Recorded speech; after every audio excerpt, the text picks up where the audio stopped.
everybody. God. Oh, wait. Wrong episode. Hi, I'm Matthew, one of the superhero and sci-fi experts. I'm Dyllan, the sane superhero and sci-fi expert, or somewhat sane superhero and sci-fi expert. Hey, listen, I mean, if you're doing that voice, I can't call you even somewhat sane. Anyways, we're doing an indie film spotlight tonight. We're actually doing two of them. Yeah. Tonight we're doing two Superman. This episode we're doing two Superman fan films. Yeah. Turpin Terrible Toys and Superman 1-on-1. Both great. Yeah. I loved them. Let's get started with Turpin Terrible Toys. We'll save the meaty stuff for later. Yeah. Go for it. Just talk about it for a second. So this is mostly based on episode 4 of Superman the Animated Series Fun and Games. Mm-hmm. Superman is not in it. It takes place before Superman comes to Metropolis, which they kind of implied at the end. Yeah. But yeah, Toyman looks straight out of the animated series. He looked awesome. Yeah. That mask was so well done. Yeah. This is easily this might be the best Toyman we've gotten in live action. At 1,000%. Yeah. Like when we look at 1-to-1 adaptations, yes, 1,000%. Because we got him on Supergirl a little bit, and then on Smallville. But yeah, I feel like this is way more accurate. Absolutely. No, I was a big fan. I fucking loved it. Yeah. There was some issues, but it's an older fan film. It's like 9 years old. Yeah. There was some audio issues, video issues. I'd love to see it remastered. Yeah, that'd be really cool. Aside from like those little issues, I thought that was super well done. I'm not the. I didn't grow up on the Superman animated series. I watched episodes when they came on television when I was a little kid, but as I grew older, I didn't really watch that as much as I watched the Batman the Animated Series or Justice League. Yeah. But no, this really did like kind of bring me back to watching that show. Because I haven't watched it all the way through ever since I was a kid. Yeah, I watched it last year, I think. Yeah, like that shows that shows the difference between us as superhero experts here. Yeah. It was really good. I loved it. I think that it was beautifully adapted. It did feel. It did feel like it came across really well. I thought the main guy who played Turpin was awesome. Yeah, he was great. Yeah, he really did have that noir feel about him. Yeah. I really dig it. I'd love to see Turpin in the James Gunn universe. It'd be cool. Maybe we will get him in the movie. I don't know. If we get him in the movie, I'm going to be amazed. It might be like a cameo scene or something. Well, I mean, like I could see him and Maggie maybe. I mean, we're getting Bibbo. Yeah. So like if we're getting Bibbo, we're getting Turpin. If we do get Turpin, we should get Maggie probably. Yeah, like that.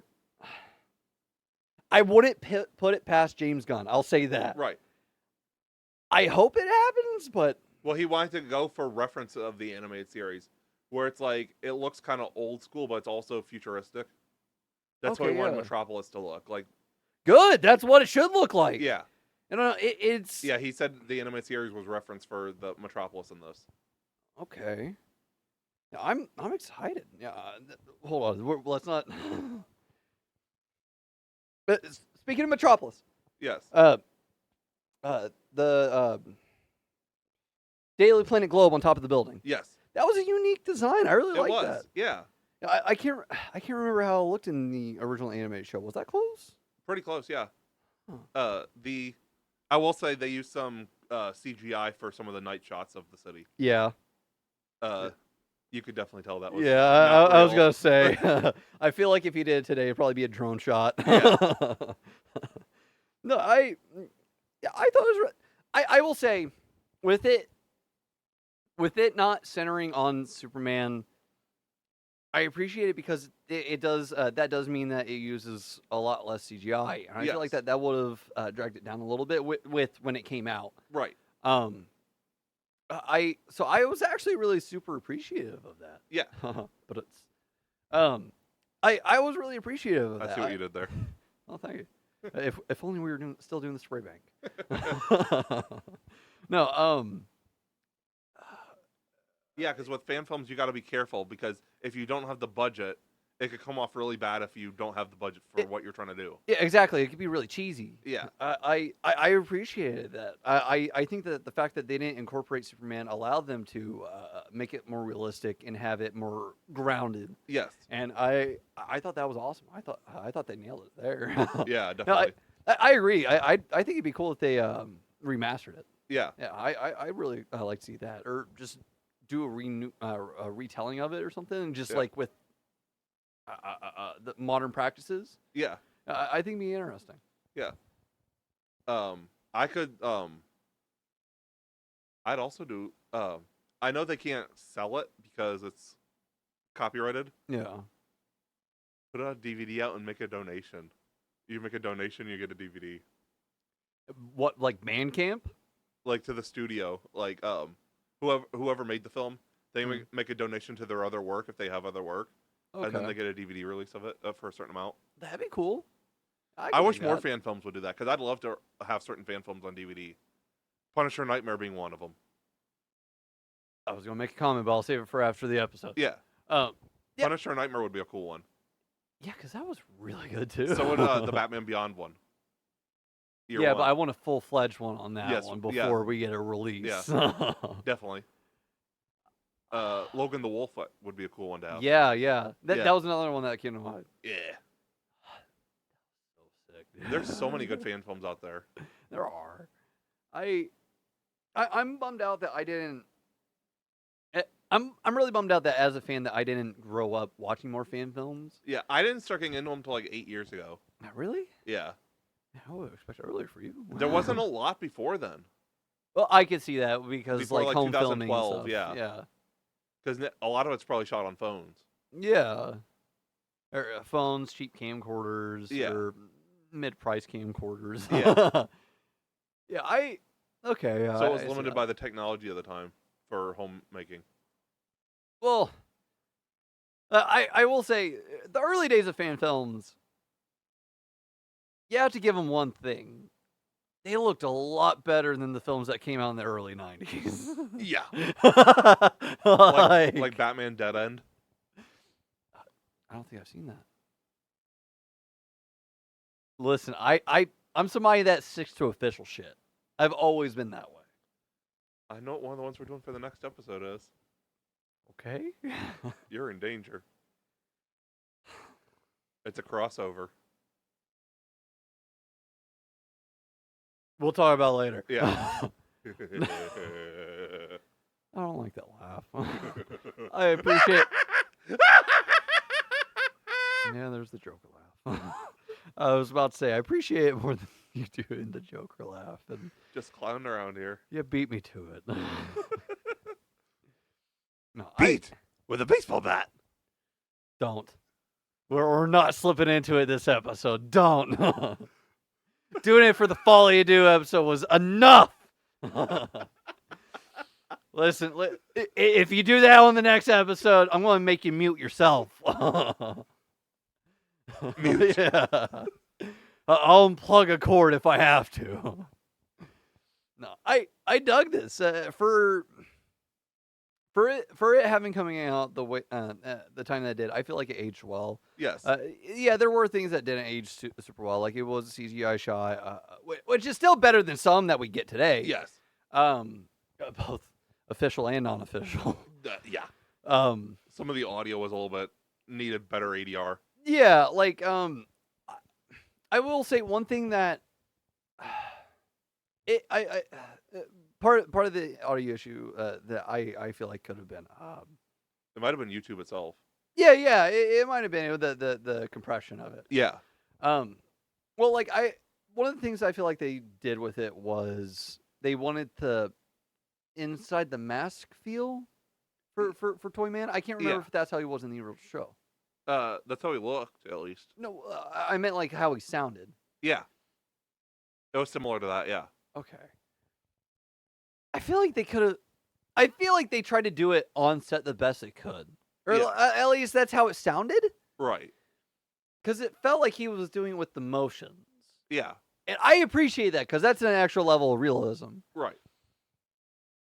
But I don't know. It probably could have sounded better. It felt jumbled at times. Yes. So, I feel like there were things that got lost and stuff like that. I still feel like stuff should come across clean. Yeah. Even if you're trying to do an in-mask audio kind of feel. I don't know what equipment you guys use, but I'm wondering if the microphone wasn't exactly the best microphone. That's what I'm wondering too. Because I feel like it was just like hitting a lot of things all throughout. Yeah. I feel like that was present from all the characters. Yes. Because I feel like it didn't feel like room audio, like a boom mic overhead. It didn't feel like that. It felt like they had body mics on. Yeah. And it was just like meshing with everything really bad. Yeah. So it could have been the tapes or the mics were coming loose from the tape or something like that. You know. Yeah. There could be a dozen issues for the way that the audio came out. Right. But that is one of the reasons why I would be like, it'd be interesting to see them redo this. Or just the levels in editing. Yeah. Just clean it up a little bit. Yeah. But I don't know. No, I don't know. The mysteries. I love to see this remastered or even redone. Yeah, it was really good. I liked it. I'd love to see that. Yeah. I'd even like it as like a full length out, like hour and a half. Like a full noir. Yeah. Yeah. All right. Yeah, I dig that. Maybe add a few more cameo characters because we got some cameos. Yeah. Go ahead. We got Rudy Jones, Parasite. Mm-hmm. There's even like a little pun name drop. Don't be such a parasite or something like that. Yeah. Or a little parasite like you or something like that. It was. Yeah, I think it was like I think that you were more right the first time. Like you're such a parasite. Yeah. Or don't be such a parasite. Yeah, we got Maggie Sawyer at the end. Another one of the cops that works with Turpin. Yeah. And then the one thing we caught at the same time. I never caught that before. I've seen this like years ago, but I've not watched it since. Okay. We see a poster for Mr. Miracle. Yeah, Mr. Miracle. Well, they talk. I'm pretty sure they mentioned him again. Yeah, they mentioned him again. Okay, they did. Yeah, because I think. Oh, the Houdini comment. Yes. Yeah. Okay. Thaddeus. Yeah. That comment. I like. I caught that too. I didn't want to double check watching. I was like, I'm pretty sure that's what it was. Especially with the mentioning Houdini. I was like, there's only one character I know of in DC. I'm sure that there might be others. Right. But there's only one where he could be described as Houdini-esque. Yeah. And it's a fucking escape artist named Mr. Miracle. That would be an interesting movie to get as a Mr. Miracle movie. I could see James doing it. That would be an amazing movie. Well, wasn't that rumored for a minute there? I don't think so. Metal Men was rumored. Yeah, because That's the only M that I know of that was mentioned. I thought that there was it might have been like a DCEU rumor. Okay. That might be what I'm remembering. But I thought I could have sworn that I remember there being like rumors of a Mr. Miracle project at some point. I was really excited about that. I don't know. I'll add that to my list of stuff I really want. So now I've got Mr. Miracle, The Question, Batman Beyond, Martian Manhunter. We're getting Lobo. Jonah Hex. Because I want a Jonah Hex TV series. Be interesting. Yeah. I don't know. I've always seen. I think it's just because like that's all it's really been on screen with the exception of the Josh Brolin movie. Yeah. But I've always just seen Jonah Hex as like a mini project. Okay. Maybe a mini series? Yeah, like something really short, like limited. Because I feel like it would be better as a series than a movie, but I also don't think it needs like a whole lot.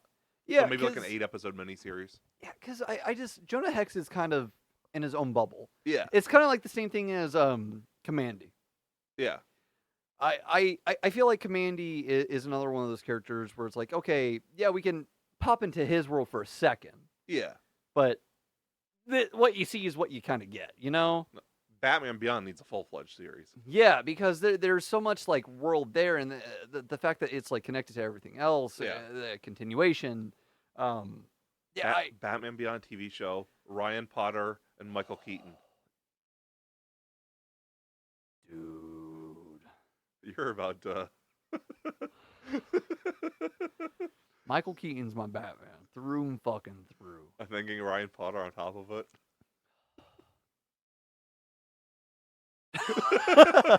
He's so cool. I love him. I loved him as Beast Boy. Him being cast as a Terry McGinnis is so awesome. That's such a great use of Ryan Potter. All of a sudden, this became a Dylan Simp sesh.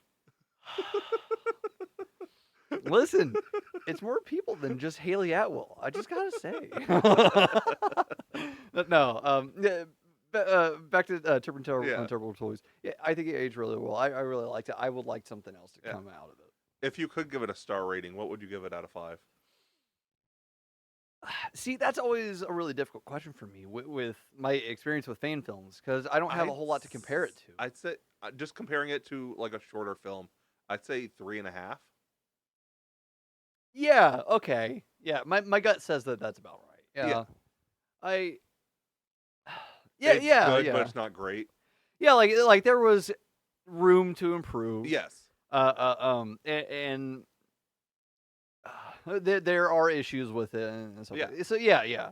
I would agree 3.5 out of 5. Yeah. So now we're gonna switch to our second Superman film, One-on-One, and this one, spoilers, has Superman. Yeah. I'll say. This is an interesting one. Well, I actually really like this kind of story. I do too. Yeah, I feel like people get lost in the insignia of it. Yes. Yeah. They get lost in the spectacle of comic books. Well, I mean, just like the character Superman himself. Yes. Like yes, people are, especially nowadays, people are so. They look at Superman and they're like, oh, this is a dude who stops a train. This is a dude who fights giant robots in the city. This is like a guy that is leagues above men. Yes. But I like this story of it because Superman isn't just Superman. Superman is also Clark Kent. Yes. It's kind of the opposite of Batman, in my opinion. Yeah. Where it's not Bruce's Batman. It's Batman as Bruce. Yeah. Superman, or it's not Clark Kent is Superman. It's Superman's Clark Kent. Yeah. And I like human stories like this, and like that is like what the entire story was. It was a human story. Yes. But it's also like people who don't associate Superman with being the person who is there on the streets. It is there to help anybody and everybody. It doesn't matter what your struggle is. Right. It's. I feel like people don't often see that, and seeing that here, it's really nice. It's a breath of fresh air. It's not this guy who can lift 50 tons of steel. Right. It's this guy who cares about a girl running away from home. Yeah. I was going to reference All-Star Superman, talking somebody off a ledge. Yeah. Like, All-Star Superman. Yeah. Yeah. Did I say something else? No, you were just saying talking off a ledge. I'm saying it was from the All-Star Superman. That's what I said. I was going to reference All-Star Superman talking somebody off a ledge. Sorry. Okay. Sorry. I got confused. Yeah. No, you're good. I really hope we get that in the movie since. Yeah, since he said that was one of the major sources of inspiration for it. Yeah.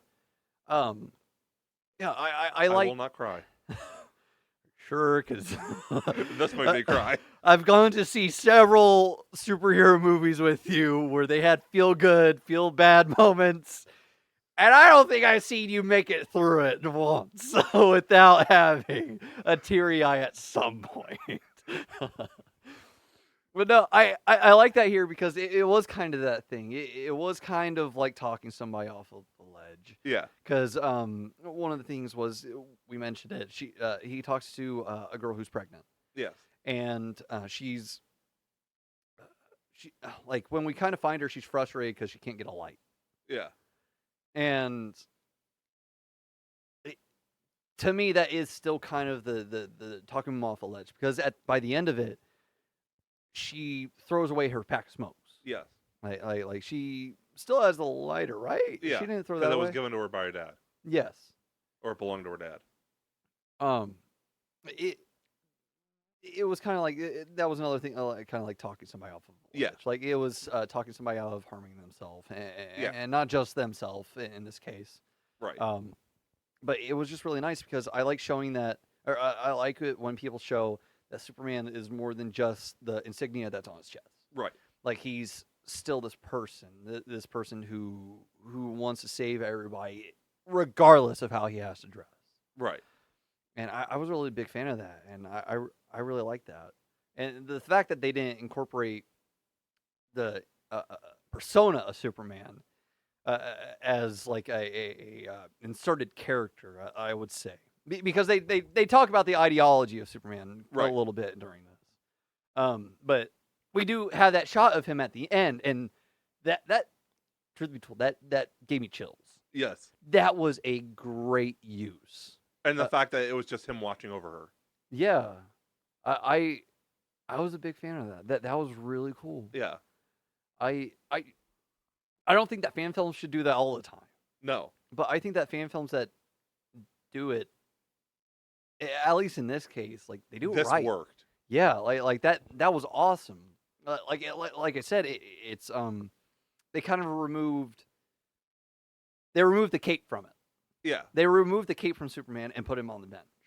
Yeah. And it works. Yeah. I love it. It gets into more of a deeper conversation and just kind of almost a theological conversation about Superman, though. Yeah, that the nature of man. Yeah. Or even Superman. Yeah, that's what I'm saying. Like, if Superman's so great, why does he allow these things to happen? Why doesn't he just save everybody? His I like that he managed to give her what I feel like would be the answer from Superman himself. Yes. I like that he managed to give that answer in a way that wasn't I like that he was able to give her that answer in a way that pertained to her. Yes. Without it directly translating, Yeah. Like it wasn't obvious or overly obvious. Right. Like, obviously it's obvious audience. Yeah. But it still felt personal to her. Yeah. Yeah. Because at the end of it, he's like, he says, "Do you want me to give you a ride?" She says, "No." And she's like, "You would just drag me back home." And in my opinion, the answer to her earlier question of like, why doesn't he just save everything? Why doesn't he prevent every single bad thing from happening? Right. And it's not just the fact that he can't be everywhere all at once. Right. Even though he wants to. Right. It's not just that. It's also like he said to her, Superman wouldn't want her to do something that she didn't want to do. Right. He wouldn't take her somewhere she wouldn't want to go. If he just dragged her back home, he wouldn't really be a good Superman. Yes. Yeah, or something like that. Yeah. Yeah, it's he wouldn't want to force his will on you. Right. Like if he wants to help you, he wouldn't do that. Right. And that is kind of the answer to why Superman doesn't do that everywhere else. Yeah. And we've seen it in dark Superman timelines where he did go around solving everything. Example being Injustice. Yeah. Where, like, in Injustice, he sat leaders of the world down and was like, okay, everybody chill the fuck out or else. Or like he did in this All-Star Superman where he talked the girl off the ledge. He didn't force her to the ground. He stayed up there with her until she was ready to come down. Yeah. At least that's how I gather. I have not read All-Star Superman. Well, I from what I gather, that is what it is. Yeah. I've only seen that panel of "You're so much stronger than you think" or whatever. Yeah, I've seen a few of those pages. Yeah. But I don't think I've seen it in its entirety. No, I really like that. I like that. I don't know. I like some really good stuff. Yeah, I like that it was a human story through and through. Yeah. I like that it approached Superman from a perspective that fan films normally don't. Right. And for a character that comics rarely don't. Yeah. I think that if there was ever a character to have something like that, this is it. It would be someone like Superman, yeah. It would, yeah. Superman, Wonder Woman, those would be the type of characters. Yeah. Flash, maybe. To an extent, I would say Spider-Man. Spider-Man was one of the Marvel ones I was thinking. Yeah, those are like the only ones I could think of. Those 4. I feel like other than that, it really is kind of because like every other hero has such a they do have their limits. Yes, and like not to say that these heroes don't, right? But these heroes and other ones struggle more. I feel. Yeah, these are more like pure heroes. Yeah, like no matter what, they're gonna get back up. That's the entire thing. Like no matter what, they aren't gonna stop trying. Right. If they stop trying, that's the moment that they stop being their character. Yes. And often we do get those stories with these characters where they are put to the test. Right. In that kind of way. Like we mentioned Spider-Man earlier. He is the fucking punching bag when it comes to that. Like they put Spider-Man through so much shit. But he still comes back out of it. Right. By the end of it, he's still like, listen, I'm not better than you. But the thing that might make people say that I am is the fact that I don't stop trying to help.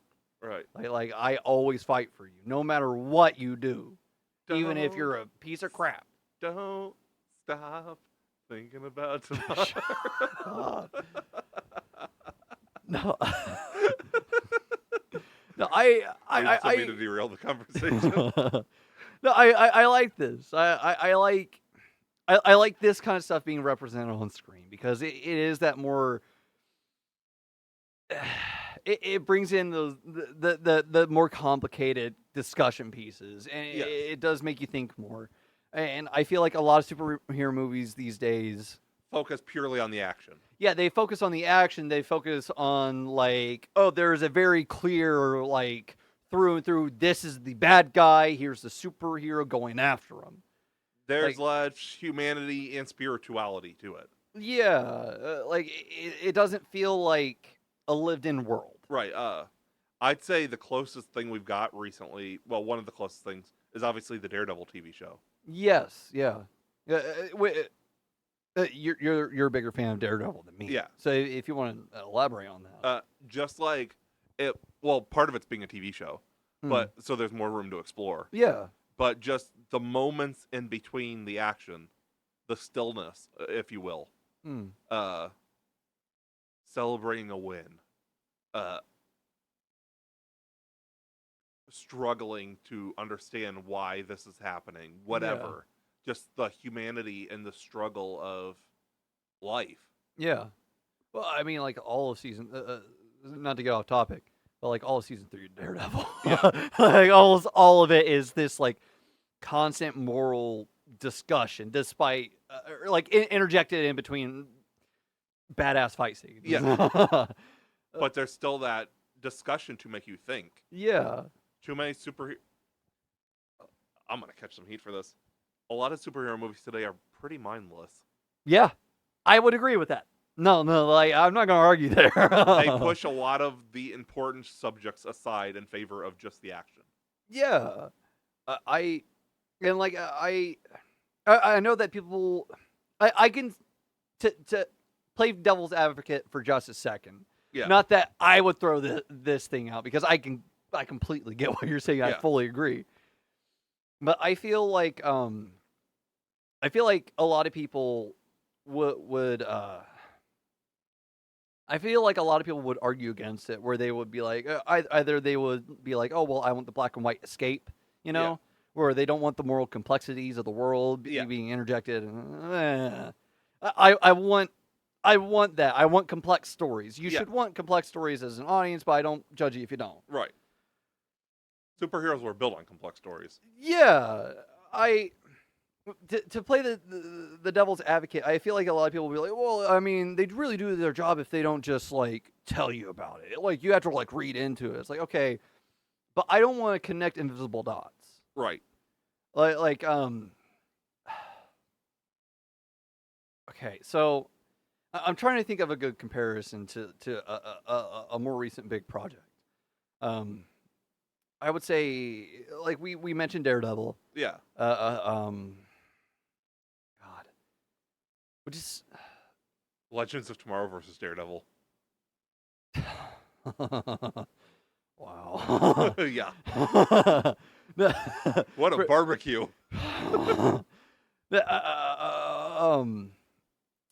Okay. The Ant-Man movies. Yeah. Okay. Yeah, I can see that. So let's go with that. A flawed character. A flawed character trying to better himself and trying to. I was trying to jump to Captain America. Yeah. I was looking at the Winter Soldier. It's been a minute since I watched it. Yeah. But no, Ant-Man is like perfect. Where he's not a perfect character. Yeah. He's flawed, and they show it pretty well in my opinion. Yeah. But I just know that they do push it to the back burner though. They do, and it's a bummer because I feel like that should still be a bit present. Yeah, they down tune it in favor of comedy. Yeah, when it could be like a very complex moral story. Yeah. I mean, just the little there's like dots that you have to connect. Which I feel like you don't really have to connect here. No. But there's dots to connect there. And this was only 11 minutes, and it got its point across better than 2-hour movies. Well, it's like I feel like a fundamental thing that isn't shown with Scott, and I know that people are like, oh, well, it's shown that people change and stuff like that. That's not how the world works, unfortunately. Right. Like, I mean, you can look at other projects like No Way Home, where like Spider-Man did a lot of good. Everybody knew Spider-Man did a lot of good, and yet they still thought that he killed Mysterio. Mm-hmm. No, like Ant-Man, he's a criminal. Unfortunately, he does have that criminal past, a based past, in my opinion, with what he did. But he has that past. That affects him, and you see that in the first movie. You see him get fired from Baskin Robbins because of it. Right. And then you see the Baskin Robbins guy welcome him back for Employee of the Year for the 2 months that he was working there. And he's giving him this like wide grin and everything. It's like, that the only reason why Scott Lang was back in that shop as Employee of the Year is because he was Ant-Man. Yep. They didn't give a flying fig about despite my use of swear words, I am trying to get better about it. Especially for like a Superman episode. Yes, I'm trying to rein myself in. Listen, I'll go ham when it comes to Batman. Yeah. No, Superman wants you to do better. Yeah. It's like you have to connect these invisible dots here, where it's like the only reason why he was invited back was because he's Ant-Man. It wasn't because of what he did at that store. It was because he was a hero. Right. So it wasn't his merit as a person, other than the fact that he saved the world. Right. Like it was. Oh, dude, you're a superhero, so everything's absolved. Yeah. That's not quite how it works, unfortunately. That's not. Yeah, in a fantastical world, yes. You're like, oh, here's this great thing that I did, and everybody's like, oh yeah. Sweep everything else under the rug. Yeah, it's like, oh, you had this troubled past, it's gone. In a fantastical world, sure. But I want these moral complexities. Yes. I don't want to have to connect the invisible dots to be like, oh, well, there's a moral complexity. Right. I want stories that tell these complex of the realistic thing in the world, of these questions that these everyday people have. Because the world is a hard place. It is. Going back to our short film, exactly what got us onto this entire tangent. Yes. Her being like, well, why doesn't it help everybody? Like, that she's not the only person in that world that's asking themselves that same question. Right. There are so many people that are, and like it transfers over to here where it's like, there are these people that could help but don't. Yeah. And I'm not, getting into real life things. Yeah. But like there are people that could help but don't. Right. So that there are people out on the street that see these people that could do something. Yeah. Choose not to. And you just know that they're like, well, it's not fair.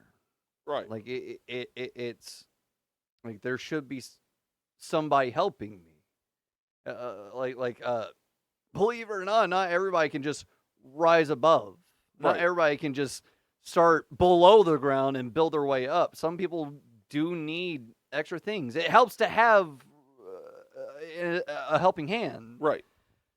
So, like in a world like this, where they're seeing superheroes fly around and they're hearing, or at least, about superheroes flying around, because she just doesn't believe that he exists. Right. Some people just don't have that hope. They're too far down. Not too far down. Their situation is, they think is too hopeless, that they're not looking up in the sky, they're looking down at the dirt. Yeah. And like, I'm proud of that one. It was good. It was good. Well, I mean, that was something that they also showed really well here, was like afterwards you see her looking up. Yeah, that's what I did. Yeah, that's what I Yeah. was going with that. At the end of it, it's just her looking up in the sky and smiling. Yeah. Which It gave her hope again. Yeah. It's corny as crap. Yeah, I was about to say it's cheesy, but no, it It is gets good. the point across. Yeah. Yeah, I just thought that this was really really well done. Yes. I want more stuff like this. Like I'm not saying that I want everything to be this. Like, Right. not everything has to be this. It's just Right. Superman is one of those characters. Like we said earlier. Even if it's like a 5-minute scene in the movie, just to give it a break from the action and something like this. Yeah. Yeah. Like when I go to see a movie about a guy who blows stuff up, you know? Yeah. Like, I expect to walk in and see a movie about a guy blowing stuff up. Yeah.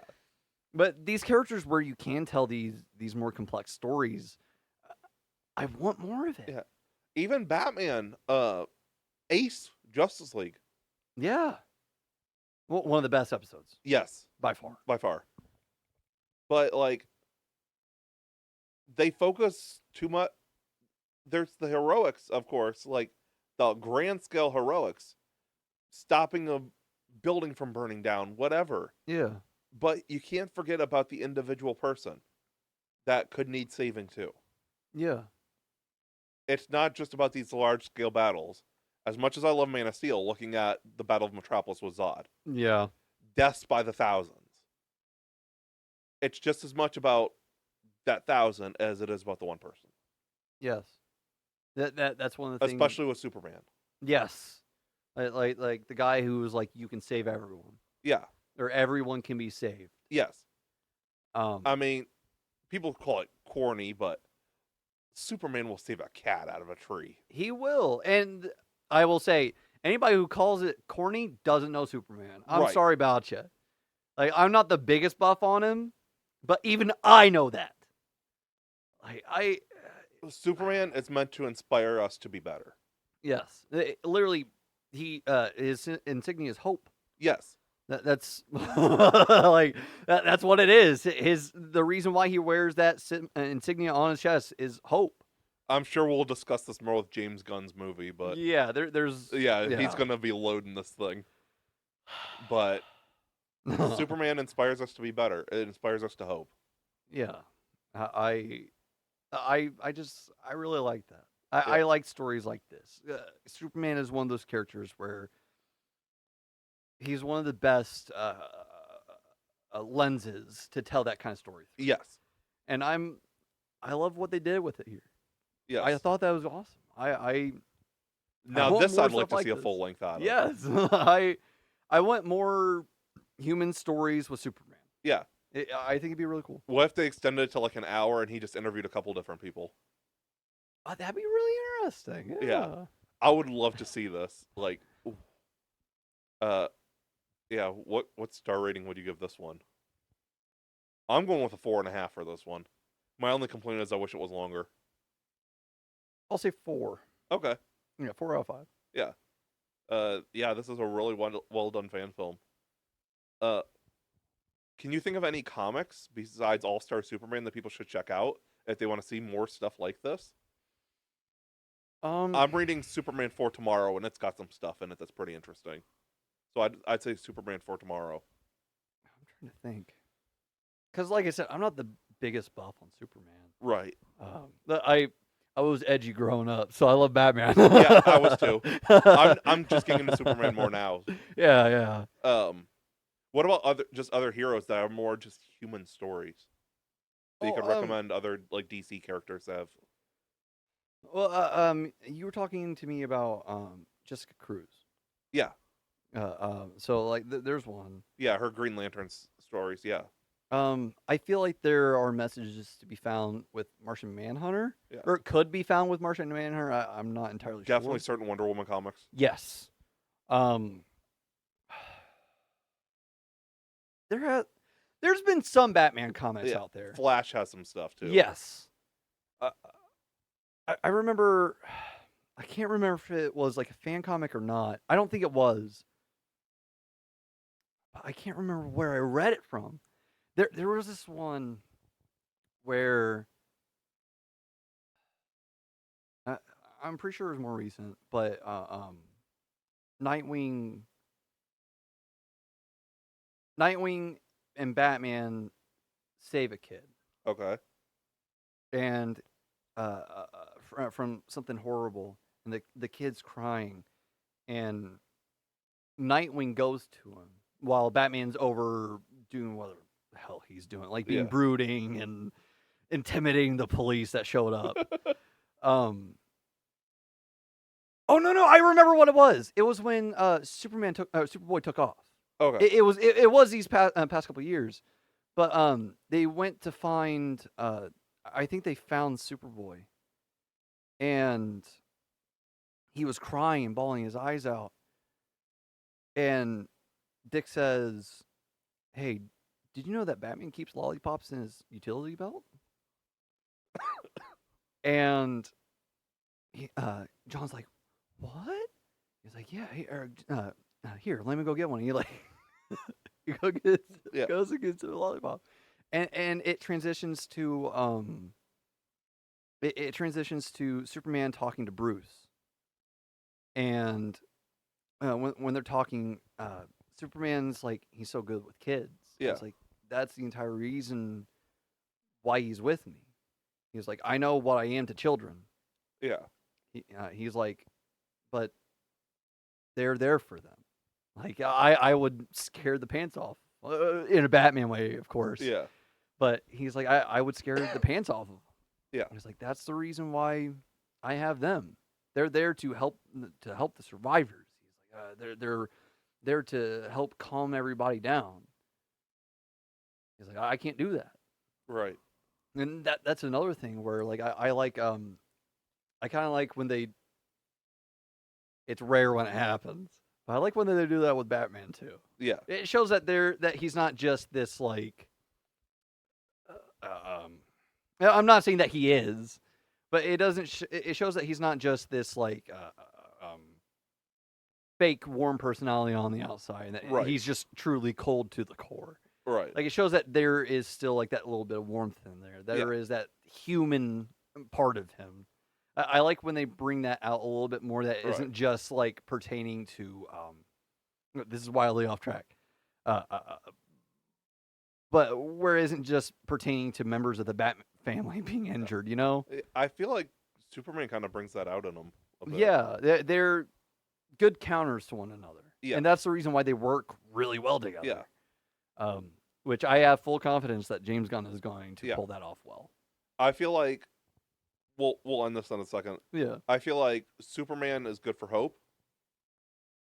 Superman and Flash, with their relationships with their wives, are a good example of good marriage. Yeah. Because it's pure love, unconditional love. Yeah. Because a lot of relationships have trouble, but like theirs is truly striving to be better every day. Yeah.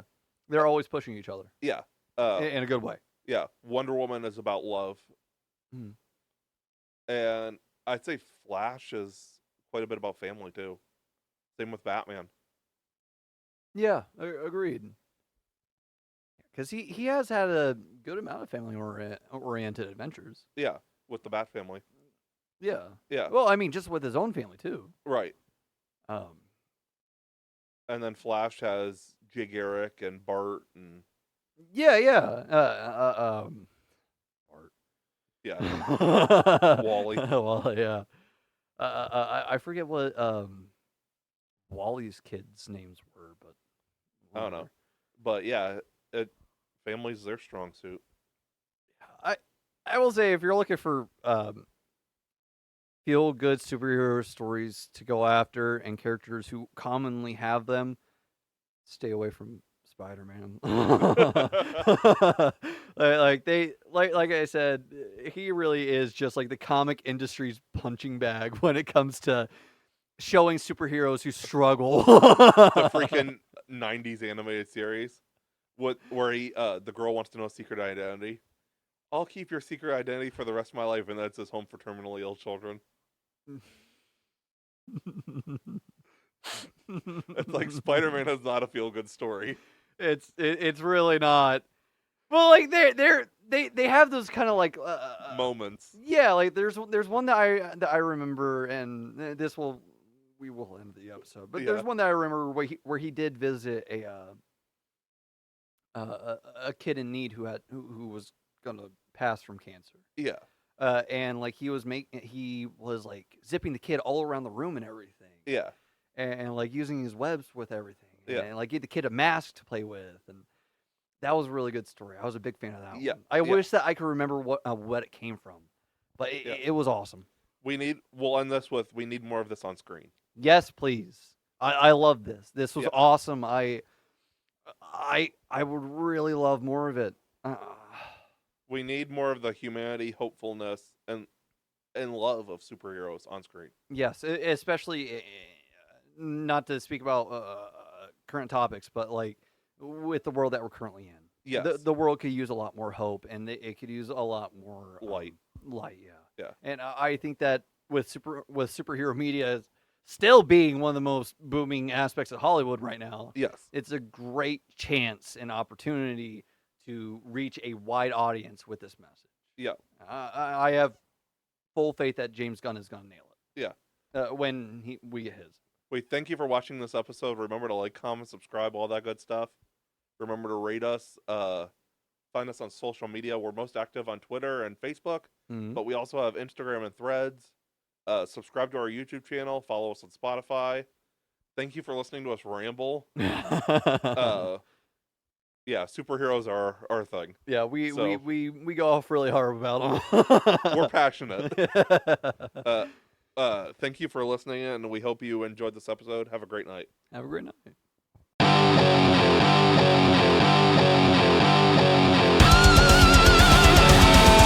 We have been the Cinema Asylum Podcast. You guys were awesome.